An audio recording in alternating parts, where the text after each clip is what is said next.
Bueno, en este momento nos encontramos en el Congreso de la República con la senadora Aída Bella, después de la consulta, también en medio de lo que es pues los diferentes proyectos que se siguen adelantando en estos últimos días, meses de legislatura. Senadora, ¿cómo se encuentra el día de hoy? Muchas gracias por aceptar esta invitación. Bueno, muchísimas gracias a ustedes por venir y un saludo muy afectuoso para todas las personas que nos están viendo. Senadora, quiero hablar primero del balance que usted hace del domingo, tanto del papel de la registraduría, de los resultados y por supuesto de todo lo que se dio en esta gran movilización de masas, que fueron más de 2.700.000 personas que salieron a votar por el pacto histórico en sus listas de Cámara, Senado y por supuesto por el candidato que querían para la presidencia en ese Frente Amplio. Bueno, a mí me parece que fue todo un éxito. Creo que la gente, los más optimistas, esperaban 2.500.000, pero fue más. Pero también hay un hecho, es que muchas personas, pero muchas, yo me atrevo a decir que fueron más de 500.000, que no pudieron votar por varias condiciones. Por ejemplo, los puestos no estaban completos, había zonas rurales donde la gente estuvo en el colegio, porque siempre votaron ahí, pero nadie había. No se había previsto eso, entonces se quedaron 100, 200 votos en un corregimiento, en una vereda. Y esto pues nos hizo falta, pero en últimas 2.700.000 votos yo creo que es algo muy positivo y sobre todo para el Consejo Nacional Electoral. Es también un mensaje al Consejo Nacional Electoral que le han hecho los ciudadanos, los constituyentes primarios, es que un partido no se puede quedar sin personería jurídica y no pueden dilatar más ante una movilización tan grande constatada por la propia Registraduría Nacional del Estado Civil. Se habla mucho también del papel de la registraduría en estas elecciones o en esta consulta del pacto. ¿Usted cómo vio el papel de la registraduría y, por ejemplo, el tema de lo de las mesas? Sí, yo creo que era un evento que no se hacía muchísimos años. Yo creo que en los últimos años es una novedad. Es una novedad. Además que un solo partido fuera el que estuviera haciendo este ejercicio democrático. ¿Cómo me hubiera gustado ver a todos los partidos haciendo lo mismo? ¿Por qué?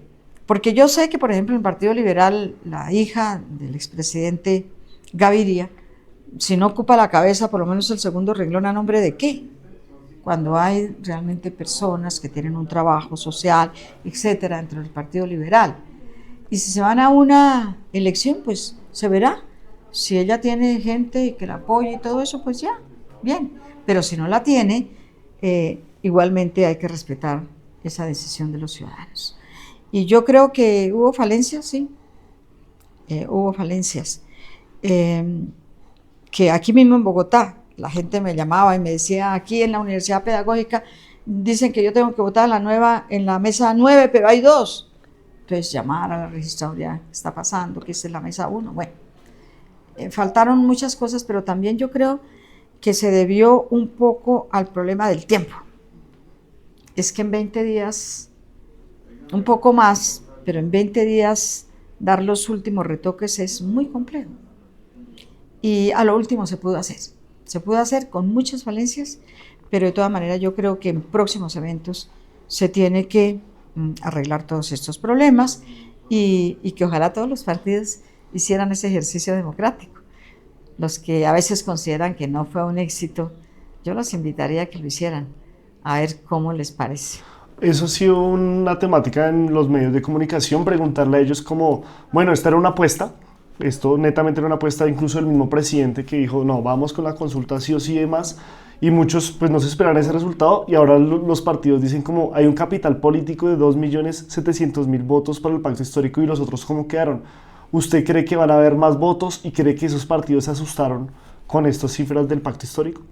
Yo pienso que son cifras respetables y por más que estén en oposición, tienen que reconocer que hay un éxito electoral en una primera instancia que es la consulta, hacia quienes quieren que lleguen al Parlamento, en las cámaras y en el Senado. Y por supuesto, para presidente, yo creo que Iván Cepeda se sitúa como una de las figuras políticas más importantes en los últimos años. ¿Y cree que van a tomar medidas para para contrarrestar ese capital político del petrismo? ¿Cree que se van a unir o cómo ha visto los movimientos de los otros partidos? Yo creo que hay muchos problemas en los otros partidos. Todos, absolutamente todos.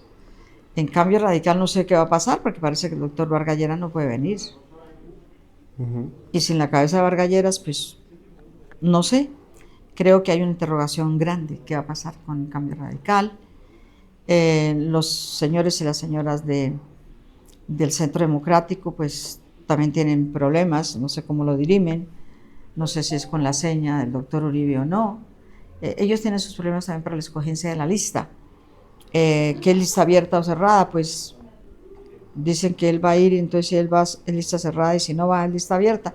Ahí tienen una serie de complicaciones. El Partido Liberal, ya lo dije, pues la señora hija del presidente, el expresidente Gaviria, quiere encabezar o ir de segunda, mejor dicho, convertirse en una figura política, y yo a ella la respeto como una persona ligada al arte, que ha estado en este sector y todo, pero no sé de la política.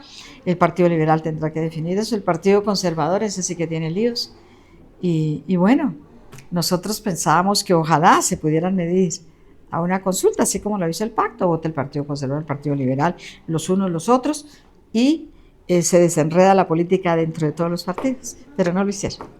Ahora, hay un fenómeno que incluso están tratando de desprestigiar, pero igual es muy importante, que son el tema de estos denominados influencers, activistas o personas que en un momento pues apoyaban desde la comunicación y ahora pues están casi quedado a nada de llegar al Congreso. Hablamos de Walter Rodríguez Wally, hablamos de Lalis, hablamos de Hernán Muriel en Antioquia, que fue el primero en la lista. ¿Usted cómo vio el tema de estos personajes en esta consulta? Sí, la política está cambiando y va a seguir cambiando, porque nosotros no podemos alojarnos de ninguna manera de todas las plataformas, de los medios, de todo lo que manejan los jóvenes, pero además de la influencia que va a tener la inteligencia artificial. Eso no lo podemos desconocer. La política, ha sido también algo para analizar muy interesante, porque jóvenes que se dedican a ser influencer y que dan opiniones sueltas o no, que se dedican a atacar a unos o atacar a otros, etcétera, pero es la realidad. Eso es lo que se ha visto. Y eso hubo un pulso en ese momento. Y yo creo que los que no manejamos todos esos medios y todas esas cosas, que somos ya las personas mayores, manejamos determinadas cosas, pero no todo. Y esta es una nueva modalidad. Y entró la política y ahí se va a quedar.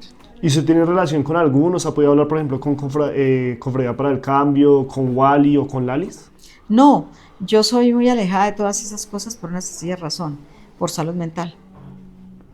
Además no leo ni siquiera lo que la gente me dice, señora, váyase a criar los nietos. Ya están criados y cosas así. Eso pues no me preocupa mucho, porque mi preocupación parlamentaria siempre ha sido el contacto directo con la gente. Me han visto por veredas, me han visto en corregimientos, en municipios pequeñitos, en los medianos, en los grandes, pero siempre trabajando y escuchando, porque he tenido un lema, que también es el lema de esta campaña: escuchar y actuar. No basta con escuchar a la gente, hay que actuar frente a sus problemas. Pero los ve con buenos ojos. Sí. ¿Y qué tal? O sea, ¿le sorprendió esa votación de estas personas? Hablamos de un Wally que tuvo 130.000 votos. Sí, me sorprende eso, pero entiendo perfectamente. Entiendo que ellos tienen un público y que ese público se mueve alrededor de lo que ellos también dicen. Entonces, pues, ¿sorprende?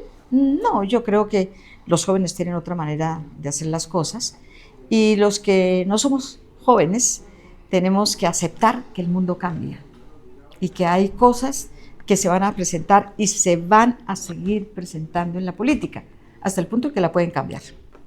Y entonces veremos a ella haciendo TikToks y lives o todo el tema, porque ya vemos, por ejemplo, una Clara López, a Claudia López. O sea, hemos visto diferentes actores que sí o sí les toca meterse en redes. Usted también lo hace, pero tiene un equipo para eso, ¿no? Sí, yo lo hago, por supuesto, y las otras también tienen equipos para eso.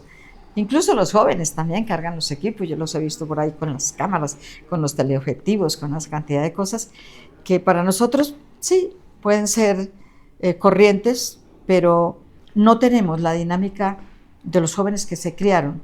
Yo, por ejemplo, jugué con hojas, hacíamos almuerzos en en las estufitas pequeñas, etcétera.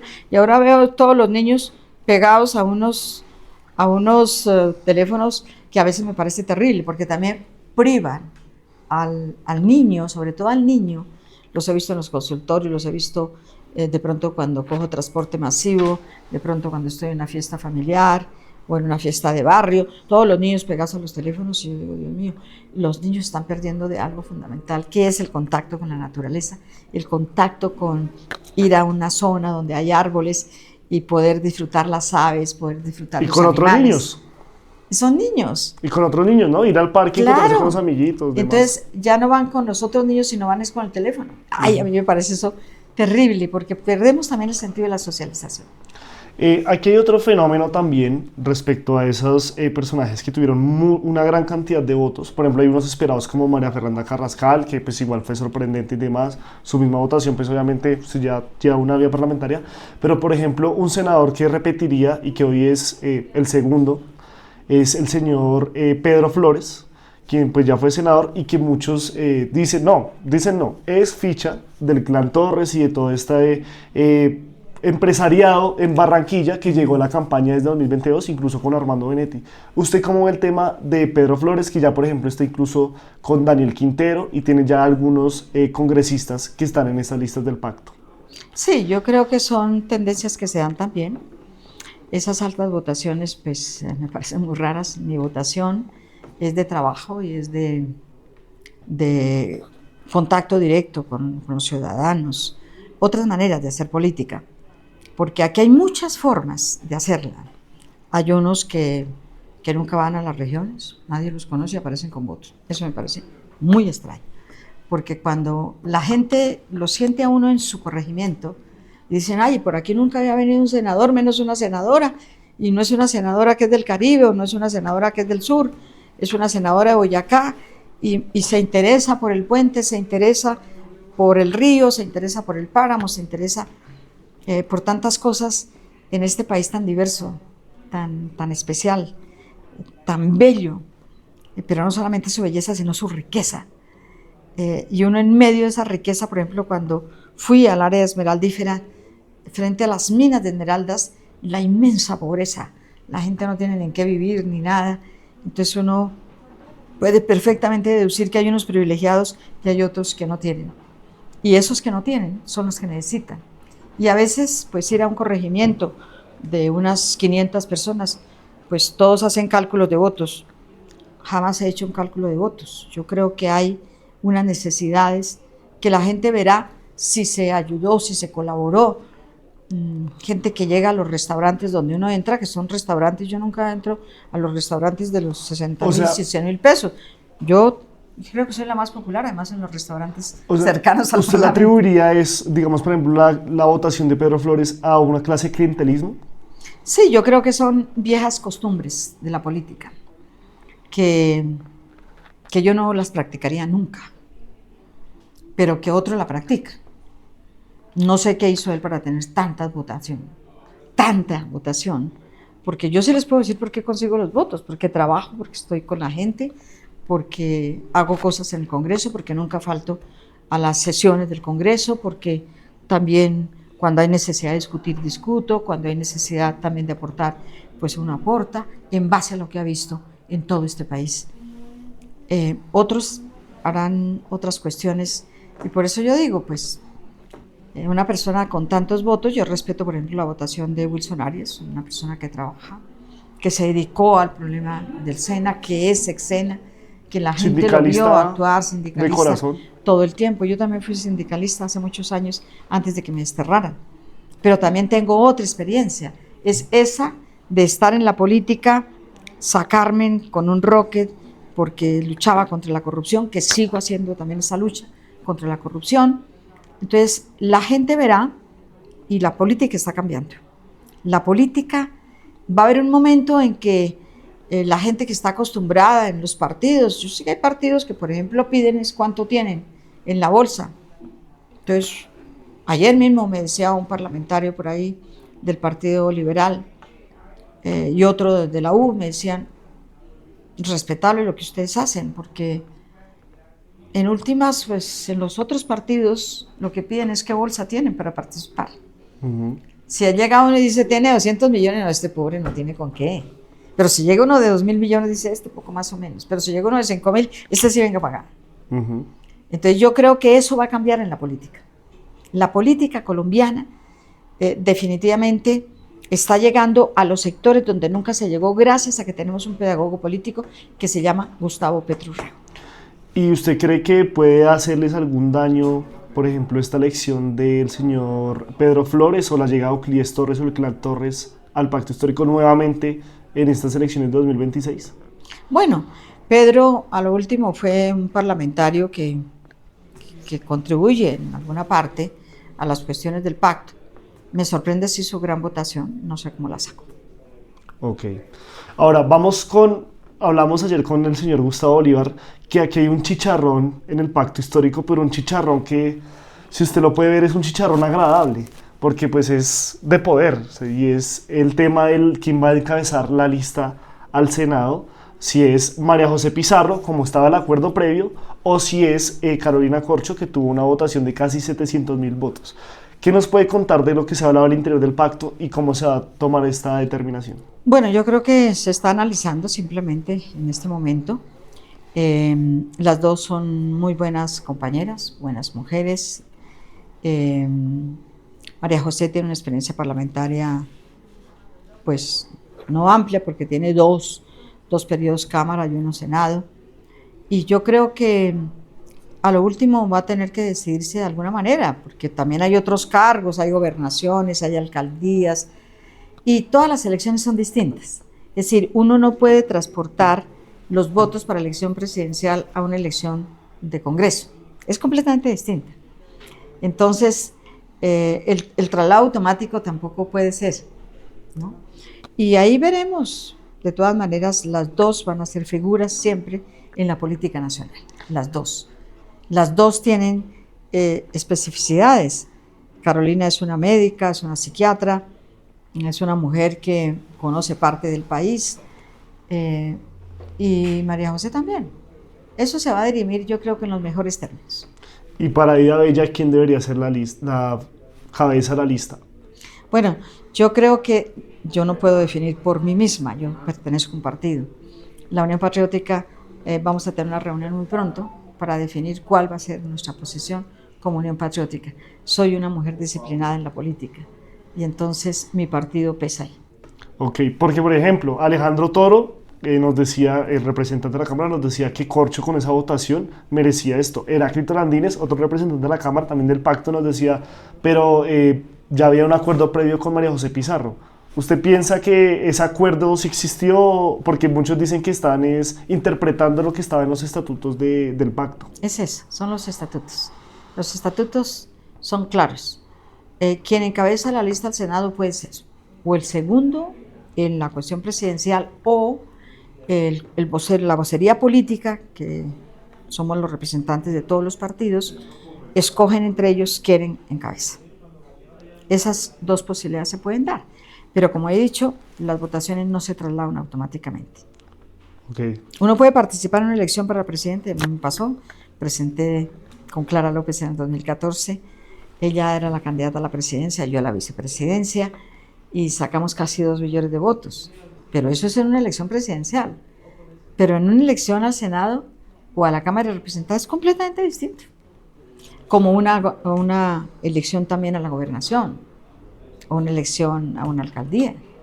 Es completamente, es decir, las variantes que inciden ahí son completamente distintas. Entonces no podemos decir, estos votos se trasladan automáticamente. Bueno, sí, claro que hay una influencia. O sea, yo le entiendo ahí que usted estaría con Pizarro. No, yo en este momento me atengo a lo que decide el partido. Mi partido se va a reunir y vamos a mirar qué pasa. Y usted, como una de las mujeres más votadas y que va a encabezar esa lista, ¿vería factible que las dos fueran incluidas en la lista? A mí me encantaría, pero me hubiera encantado además que estuvieran otras mujeres que bueno, por estar aspirando a la presidencia de la República, perdieron la posibilidad de ser grandes congresistas como Susana Muhammad. Hubiera sido excelente congresista. tenemos figuras también como Gloria Flores, porque se nos fue del Parlamento. Pero las cosas se presentaron así y así las tenemos. Gloria Flores se fue por ser presidenta del pacto, ¿sí? No, porque ella quería ser candidata presidencial. Entonces, ok. ya llegó el momento, se venció el término y ya no las podíamos incluir. Pero eso, por ejemplo, hubiera sido una nómina de lujo. Pero no pasó así. Y ya no podemos reversar ni el tiempo ni las decisiones. Y en ese sentido, por ejemplo, usted que decía que hay más puestos y demás, por ejemplo, una Carolina Corcho, una Susana Muhammad o la misma Gloria Flores, ¿se podrían proyectar para una alcaldía, alguna gobernación en el 2027? Claro, no solamente para alcaldías, para gobernaciones. Todas tienen unas condiciones, yo creo que muy buenas.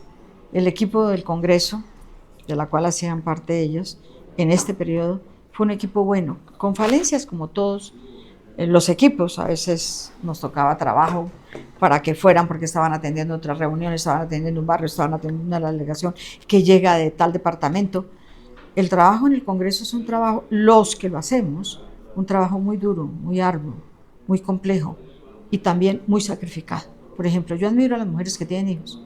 A María José, tiene una niña pequeña, tiene su otra hija que está estudiando. Y eso uno de mujer y sola, pues es un aditamento. Sí, salga aquí a las 12 de la noche y vaya a llegar a tareas, comida, etcétera, ¿no? No, y levantarse tempranísimo porque la niña tiene que estar en el bus, etcétera. Pero además de eso, mamá, ¿y tú por qué un día no vienes temprano? Y uno no puede llegar temprano. Lo digo porque cuando yo tuve mis hijos pequeños también estaba en la política. Y yo las considero enormemente y creo que hacen un esfuerzo muy grande para estar en la política con los hijos pequeños. Senadora, aquí hay una polémica que muchos analistas atribuyen también a que el empuje que tuvo esa consulta al pacto, incluso pues yo también, se lo digo, muchos jóvenes que son afines al pacto no sabían que ni siquiera había esa votación, yo creo que ahí se perdieron algunos votos, pero muchos también lo atribuyen a toda la polémica que está pasando con el gobierno de Estados Unidos y Donald Trump. Usted, que ya tiene una amplia trayectoria, que ha visto diferentes fenómenos, ¿cree que eso también tuvo un impulso? Todo tiene una influencia. Nada es descartable y todo es un poco relativo. Soy siempre de esa teoría. Yo creo que toda esta cuestión y este debate que se ha abierto con los Estados Unidos tiene una cuestión que abre también los ojos a la gente, sin una potencia que se cree dueña del mundo. No solamente el problema es con Colombia, el problema es con Groenlandia, el problema es también con países del África que todavía no ha salido, pero que va a salir. El problema también es con el Asia, el problema es con todo el mundo, un señor que se cree que puede manejar las relaciones como él quiera. Incluso problemas nacionales ya adentro, porque las grandes movilizaciones que han habido en los Estados Unidos son complicadas. Y por supuesto, puede haber influido, porque la gente está pendiente, que nos mataron ayer 14 en el Pacífico. Pero bueno, ¿y esto qué es? Si no estaban en el Atlántico, sí, pero entonces es que ahora están en el Pacífico. ¿Esto qué quiere decir? Pues que quieren manejar el mundo como ellos creen que debe ser el mundo, o no como ellos, como él, porque es un personaje también acompañado de otros señores y señoras que se creen que el mundo es de ellos y el mundo no es de ellos. Y eso influye, por supuesto, pero que no hayan conocido, sí me parece muy raro, porque yo ahora casi que no veo ni siquiera en el campo los jóvenes sin teléfonos. Todos lo tienen. Pero están en otras cosas, ¿no? Deben estar en otras cosas. Y además que también hubo, creo que un mes que se había, que no había, que se caía, que no se caía, se bajó un candidato. Muchos, por ejemplo, creían que era en el Consejo de Juventud lo que se votaba el domingo. Sí, hay muchas cosas que también se vieron, porque votaciones de los jóvenes unos días antes de esta votación, y hubo una confusión total también. Los jóvenes no es que se han desprendido de este proyecto, es que los otros partidos, mucha plata también votaron para la elección de los consejos de juventud. Todo esto, por supuesto, es un país en mucho movimiento. Me lo han dicho algunos amigos extranjeros que vienen, me dicen, pero es que Colombia es toda una sorpresa. Se acuesta uno con unas noticias y al despertar está con otras. Esto es un país en ebullición, esto parece un volcán, me dijo uno que vino últimamente, un amigo de allá, de donde viví, decía, Esto es un volcán, ustedes viven estremeciéndose todo el tiempo. Esto vive como en un tsunami permanente. Y realmente tienen algo razón, porque ellos no están acostumbrados a esto. Es una calma, es el silencio, es la reflexión, es cómo pensamos, a dónde ir, a de vacaciones un año antes, y nosotros un día antes no sabemos ni para dónde vamos, si vamos para la costa, o vamos para Boyacá, o nos vamos para Nariño. Y es así. Es decir, nosotros tenemos una manera de ser bien interesante también, diferente a otros países, y uno cuando ha vivido tantos años en el extranjero por razones del destierro, pues aprende también muchísimas cosas y entiende que el mundo no es ni su barrio, ni su ciudad, ni su país, sino que el planeta es completamente distinto. Y para cerrar este tema de Estados Unidos y Trump, pasar ya a los últimos cuestionamientos, ¿cómo ve el tema de la lista Clinton? No solo es el presidente, es un ministro del Interior, eso es su esposa, su hijo mayor, vemos también una certificación y pues también quiero preguntarle por la reacción de la gente, porque ya vimos que tuvo un efecto en la votación del domingo, pero yo quisiera preguntarle también cómo hizo la reacción de la gente a todo lo que está pasando directamente entre Petro y Trump. Sí, yo creo que la lista Clinton, haber incluido al presidente y a su familia, es una infamia. No es solamente algo irreverente contra una persona que luchó toda la vida contra el narcotráfico y lo sigue haciendo. Y yo pienso que hay unos asesores muy cercanos a Trump que lo desubican, entre esos el señor Moreno, el señor Bernier, un tipo que es colombiano pero que nunca ha vivido aquí, que no sabe ni siquiera lo que pasa, que tuvo el privilegio de tener familia con plata, etcétera, y eso no es pues nada importante de pronto en la vida de cualquier persona, nadie puede escoger sus padres, pero lo que sí es que tiene que informarse mejor y no hacerlo, y si no se informa, no hacerlo de mala fe, porque eso no es correcto. Y no es correcto que a un presidente como el nuestro, que ha batallado toda su vida contra el narcotráfico, le hagan una acusación de este tipo. No es correcto. Y ahí nosotros sí le pedimos al Congreso de los Estados Unidos, porque ahí hay gente, incluso republicana, que está contra eso. Esto es una persecución de carácter político contra un presidente que no se ciñe estrictamente a los dictámenes de los Estados Unidos. Y no tenemos por qué. Y frente a todo el papel que también ha jugado Gustavo Petro con Palestina. Es que no es fácil decirlo en Naciones Unidas, pero hay que decirlo. Alguien lo tiene que decir, y lo dijo Petro. ¿Y por qué no? Si ese es el sentimiento también de millones de colombianos, que no aceptamos, no podemos ver esos programas tan terribles donde un niño extiende una taza vacía para pedir alimento y recibe un tiro en la frente. Eso no puede seguir sucediendo porque es la deshumanización de lo que hoy llamamos la democracia y lo que llamamos que estamos en el siglo XXI, que alcanzamos grandes acontecimientos en el avance de la técnica, de la tecnología, de todo lo que quieran, y tenemos unos derechos humanos pisoteados en todo el planeta. Esto no puede seguir sucediendo. Entonces, eso de aprovechar, como dicen muchos, y ahí coincido también, aprovechar toda la cuestión y lo que se hace contra la mafia y contra la distribución de los alucinógenos en el mundo, utilizarlo para ocupar precisamente territorios. Y eso es lo que quieren con América Latina. No es el problema de Colombia, no es el problema de Venezuela, es América Latina, que siempre lo han considerado su patio trasero, y este no es ningún patio trasero de nadie. Este es un continente de América Latina, América del Sur, donde pudiéramos ser autoabastecibles en todos los terrenos. Tenemos petróleo, tenemos oro, tenemos platino. Lo que no tenemos es un poco más la técnica, porque siempre nos faltó formar investigadores para no depender tecnológicamente de los países supuestamente desarrollados, pero en este momento atrasados en la cuestión del respeto a la humanidad y los derechos humanos. ¿Y usted qué piensa de estos congresistas, alcaldes y demás que fueron a Estados Unidos a pedir la certificación? Y si cree que todo esto también lleva a influir en las elecciones de 2026 para de alguna manera llegar a Venezuela. A mí me parece que son apátridas. No quieren a Colombia. Quieren es un país para ellos. Un país que les favorezca. Porque si nos ponemos a ver quiénes fueron, excepto por ahí de una o dos, son los grandes privilegiados de este país, los que nacieron con pensión, los que no necesitan preocuparse que comen mañana y se quedan sin puesto. No, ellos no tienen ninguna posibilidad de saber qué ocurre y qué pasa con la gente, porque nunca van a sus territorios. A mí, por ejemplo, cuando voy a Córdoba, me decía una señora que ya no está en el Parlamento, ¿por qué no me invitas a la represa de Urrá? Le dije, pero yo invitando a la cordobesa, yo soy una boyacense, sí, he subido a la represa de Urrá, sí, he estado en Puerto Frasquillo, sí, he estado con los campesinos que no tenían maestros en mayo y los debían nombrar en febrero, porque no se había reunido la cúpula política del departamento para distribuirse en los puestos. Esto es una irreverencia contra la gente. Y yo sí creo que las cosas van a cambiar a Colombia, y Colombia está cambiando, y la gente ya no se deja comprar el voto, y ese voto comprado que estaban acostumbrados a que siempre iban con la mochila y pagaban, eso ya no se va a dar en Colombia, o por lo menos va a disminuir.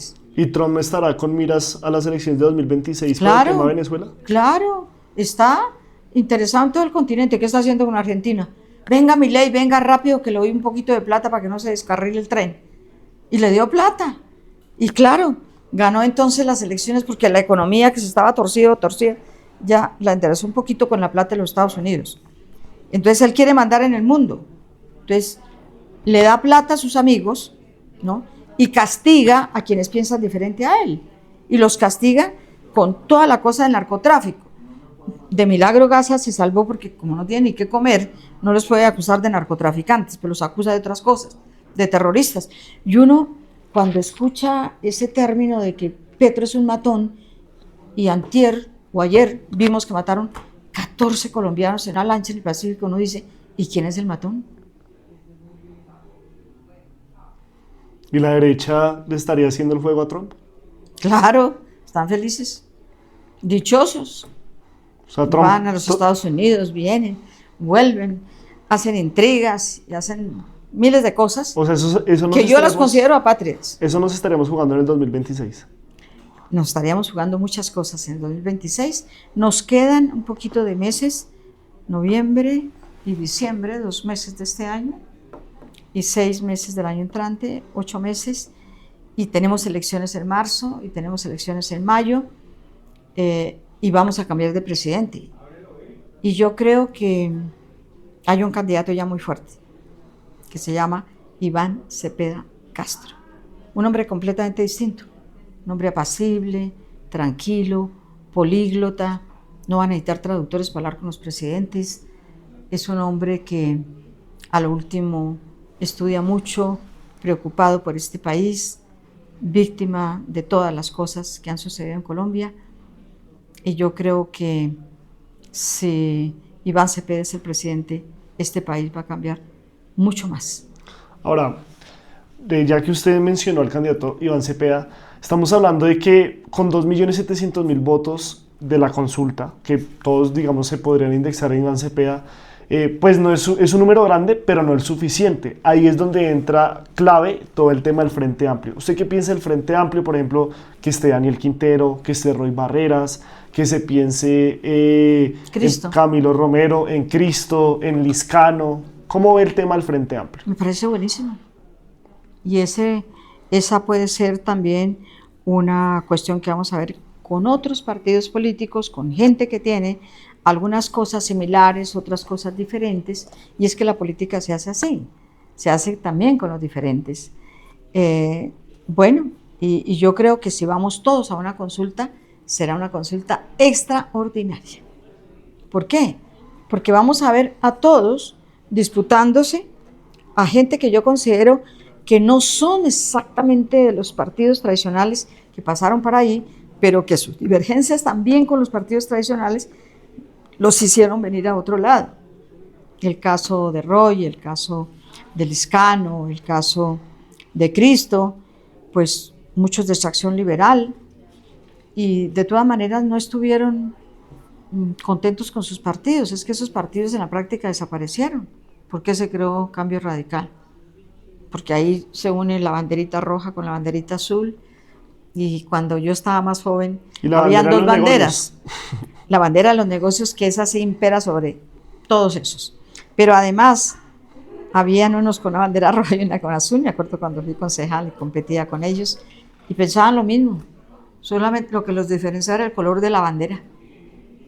azul y rojo eran exactamente iguales.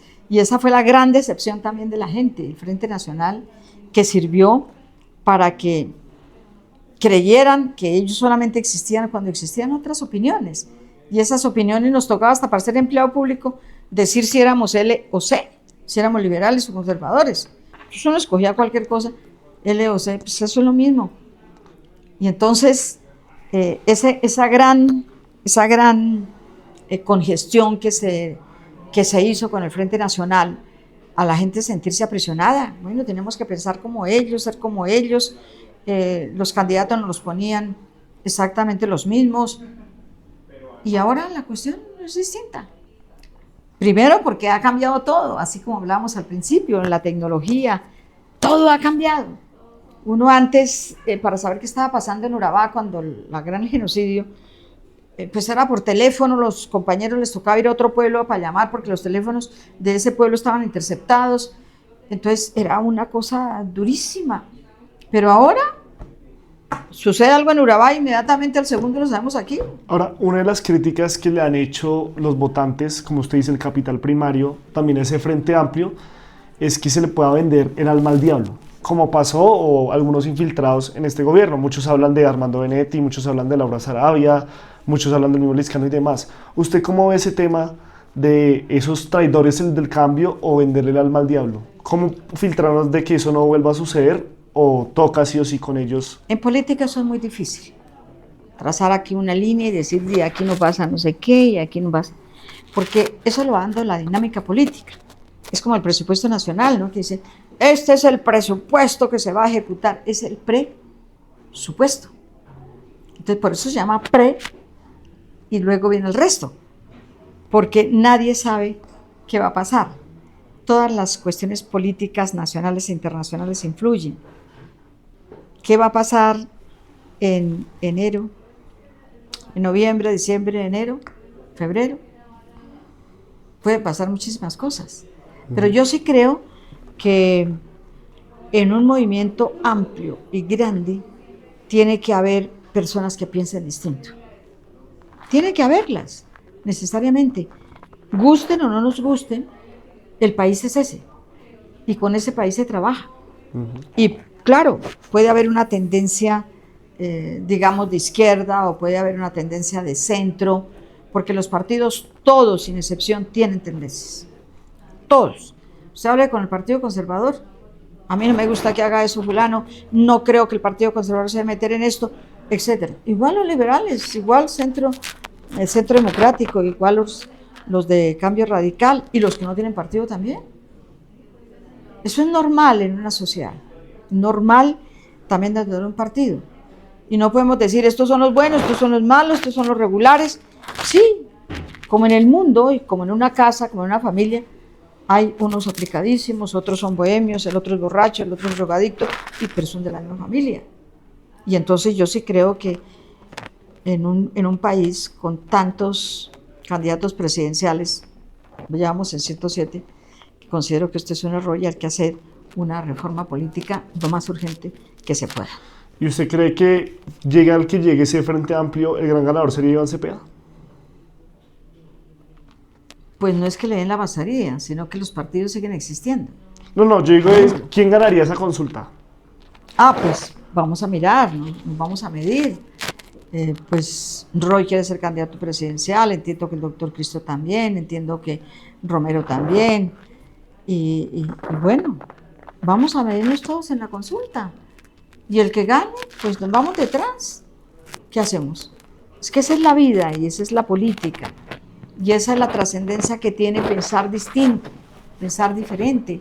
De pronto podemos pensar, por ejemplo, frente al problema de la tierra, podemos tener puntos en divergencia. Nosotros creemos, la gente de izquierda, creemos que la tierra es para quien la trabaja, que la tierra se tiene que dar aquí porque hay millones de hectáreas que tienen que repartirse y porque para desterrar el hambre y la desigualdad tenemos que llegar a los amplios sectores, a los que no tienen, a la gente que no tiene un metro de tierra, pero que vive trabajando de finca en finca y que nunca tuvo pensión. Ese, por ejemplo, es una cuestión buenísima que ha sucedido, el derecho a la pensión, que la Corte Constitucional, yo creo que debe estar pensando en estos momentos, oiga, hay mucha gente que está esperando, y yo les hago un llamado siempre muy cordial y muy fraterno, a que ellos no le quiten el derecho a los campesinos pobres, a los campesinos que no tienen tierra, que no tienen pensión, que no tienen nada, a que el Estado les pague 225.000 pesos en este momento a mujeres mayores de 60 y a hombres mayores de 65. Señores magistrados de la Corte, ustedes tienen un salario superior al de los parlamentarios. ¿Nos pueden ayudar para que la gente pobre, la gente que no tiene nada, reciba 225.000 pesos mensuales? Le agradeceríamos. Senadora, para ir finalizando, ¿cuál es la proyección que usted tiene para marzo? Porque en marzo obviamente está la consulta del Frente Amplio, pero también tenemos elecciones legislativas. Sí o sí, ¿cuántos senadores, representantes de la Cámara aspiran tener? Y, por supuesto, esa votación en esa consulta. Yo nunca hago cálculos. Okay. Tengo un defecto en la política, es no hacerlos. Pero hay que hacer un cálculo porque ahorita muchas de las reformas no pasaron por falta de apoyo en el legislativo, a pesar de que el pacto era la que tenía mayor cantidad de congresistas, ¿no? Lo que sí hacemos es un llamado a todos los ciudadanos. Ojalá tuviéramos el 51% del Senado.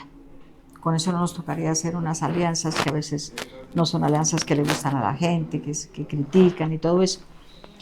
Si tenemos la mayoría del Congreso, es fácil hacer las reformas. Es fácil hacer leyes que incidan en la vida política del país y no leyes basura.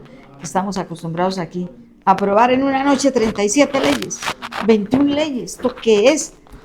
Y todas casi son leyes basura. El municipio X, capital de la Arepa Redonda, por decir algo.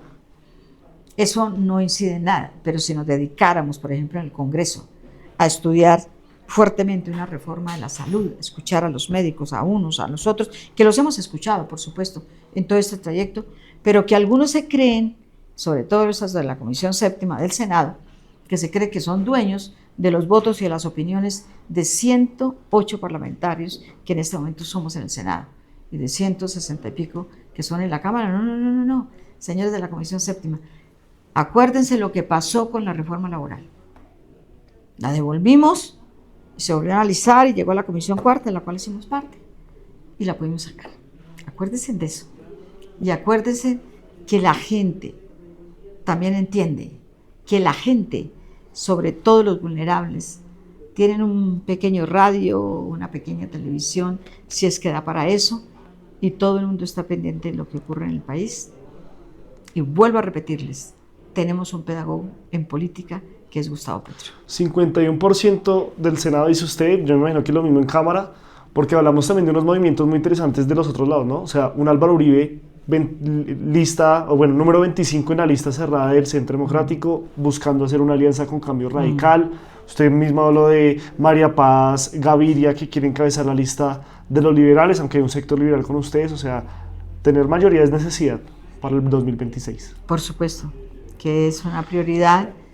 Siempre, pues cuando uno está en el Congreso, habla con todo el mundo, con los liberales, con los conservadores, con el Centro Democrático, con todo el mundo se habla. Y a veces tenemos divergencias y a veces tenemos también encontrones fuertes o no fuertes frente a discusiones muy, muy complejas. En lo internacional, pues claro que hay discusión. ¿Qué quieren? Que nosotros dejemos catalogar a un presidente en la lista Clinton, que entre otras cosas su lista Clinton que se le inventó. ¿Y ellos por qué no se ponen ahí? ¿Dónde están los capos de los Estados Unidos? ¿Dónde están? ¿No hay ni uno? ¿Quién distribuye la droga en los Estados Unidos? ¿Cuántos hay capturados? ¿Ni uno? ¿Son ángeles que vuelan? ¿Cómo así? No, yo creo que aquí hay cosas que también hay que ver. ¿Por qué los Estados Unidos tienen la mejor marihuana del mundo? Vinieron, la cogieron de aquí, la volvieron la mejor del mundo y ahora no es delito en muchos estados de los Estados Unidos fumar y vender marihuana. Ellos establecieron también la legalidad del alcohol. ¿Quién? La familia Kennedy. Y llegaron a la presidencia de la República. ¿Y quiénes son los dueños de los licores? ¿Quién estableció que el alcoholismo se podía dar así de fácil? ¿Quiénes fueron los primeros contrabandistas? Es que la historia también hay que recordarla. Y hay que decirle a los ciudadanos que miren bien por quién votan. Si por los que les dan 2 pesos en unas elecciones y luego les voltean la espalda, o por la gente que está en la política, que está mirando qué hacer para el país. Es para el país. no para cuestiones especiales. Se lo he dicho en las plenarias del Senado, el día que el Congreso deje de ser un club de negocios, ese día arreglamos a Colombia. Senadora, y ya le voy a pedir su mensaje final, pero usted toca un tema que también es una misión que tenemos el día de hoy, además de entrevistarlo a usted. Hace unos días, hace unas semanas, se publicó en la JEP la declaración de Álvaro Aston, ex senador de la República, sobre los vínculos de muchos senadores y la bancada caribe, incluso el ministro del Interior Armando Benedetti, el expresidente del Senado Efraín Cepeda, varios excongresistas, sobre esos vínculos y cómo financiaban los paramilitares. Y usted, como víctima del OP, representante del OP, ¿qué puede decirnos sobre esas declaraciones de Álvaro Aston? Pues que eso se tiene que investigar. Yo creo que muchos han pasado de agache. Han estado en el Congreso muchos años y esto ya es una labor. Él simplemente confesó, se arrepintió, pidió perdón. ¿Tuvo la oportunidad Pero hay de verlo? otros que pasaron de agache. ¿Tuvo la oportunidad de verlo? No, yo al señor Aston no lo conozco. La declaración de él. Sí, la declaración de él pues es realmente estremece, ¿no? Cada vez que para las víctimas, para los sobrevivientes, ellos hablan, nosotros siempre nos acordamos, incluso tenemos los archivos, de qué denunciábamos en su momento. Y es lo que ellos están diciendo ahora. Eso se sabía desde hace rato. Simplemente como lo decía la Unión Patriótica, o como lo decían las víctimas, o como lo decía la persona que estaba en el destierro, eso no valía. Pero ahora que hablan los protagonistas, hay que ponerles cuidado. Y hay que ponerles cuidado, ¿por qué? Porque yo sí creo que si siguen hablando los que están en la JEP, los que están en Justicia y Paz y todo eso, se va a saber mucho más. Y se va a saber cuáles de los actuales parlamentarios participaron en ese cónclave. Quiénes utilizaron la masonería para desde allá también dictaminar cosas terribles que cuenta Aston. Es que yo creo que esas cosas son las que también han educado este país. Y decirles a quienes creen que matando a la gente, que encarcelándola, que persiguiéndola de una manera inusual, eso va a quedar en la impunidad, algún día se sabe, no hay secretos bajo el sol. No, senadora, muy contundente. Y ya para finalizar y agradeciéndole por este espacio, pues ¿cuál es el mensaje final para toda Colombia, para la audiencia del Tercer Canal, que en su gran mayoría es progresista, que en su gran mayoría apoya este proyecto político, que obviamente no es, como se dice popularmente, se quita las pichas porque tampoco pues pase todo, pero que está a la expectativa de lo que va a pasar en el 2026? Bueno, un mensaje para todo el pueblo. Vamos a tener que seguir haciendo cosas para cambiarlo. La mayoría de nosotros votamos, pero votemos bien. Y lo otro es, tengamos fe. Los campesinos podrán tener su tierra, ya la están empezando a tener, 700.000 hectáreas. Vamos a llegar a 1 millón en diciembre. Esa es la meta. Y la gente está viendo, cuando uno va al campo, a las fincas que están entregando, y la gente dice, mire lo que estamos produciendo, la yuca, las papayas, todo, las naranjas, las mandarinas, esa felicidad de la gente de tener unas gallinas ponedoras, los otros tienen cerdos, los otros tienen una vaquita. Y yo creo que eso es una condición esencial para avanzar en un país donde necesitamos los campesinos, donde necesitamos también los indígenas, donde necesitamos los negros, los afros, todo el mundo construyendo un país para borrar la desigualdad tan enorme que hay en este país. Por supuesto, la desigualdad no se borra ni en 4 años y a lo mejor en 8, pero sí vamos avanzando en que la gente tenga un poco más, tengan esperanza, este país va a cambiar. Senadora, muchas gracias. Y algo para puntualizar al final, ¿cuándo tendremos decisión de la cabeza de la lista al Senado? Yo creo que muy pronto. O sea, ¿no pasa de noviembre? No, no puede pasar de noviembre. Yo creo que ahí se va a definir, no se preocupen. Listo, muchísimas gracias, senadora. A ustedes, muy amable. Muchas gracias, muy amables ustedes, jóvenes que se interesan por la política.